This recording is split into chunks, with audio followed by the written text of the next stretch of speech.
There are versions of myself that I miss sometimes. Not because they were better, but because they were familiar. Hi, I'm Sassy at 60. Welcome to episode 6 of Nobody Told Us This About Getting Older.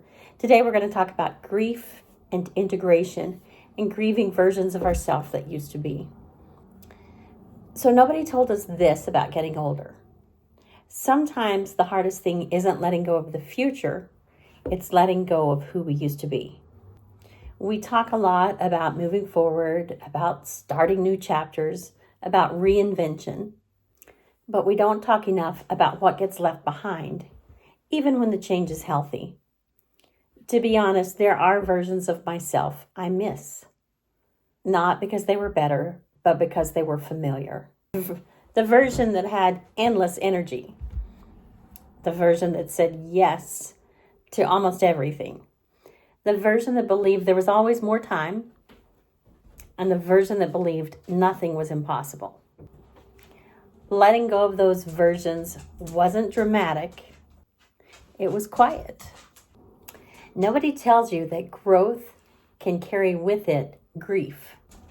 Not the kind that comes with loss, but the kind that comes with change. You aren't mourning a person, but you are mourning a season.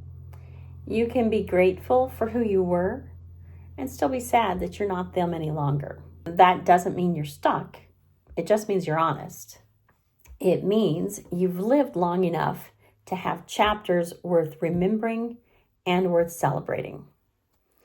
In earlier episodes, we talked about identity changes, relationships shift, success is redefined, and the pressure to stay relevant. This episode sits quietly underneath all of that.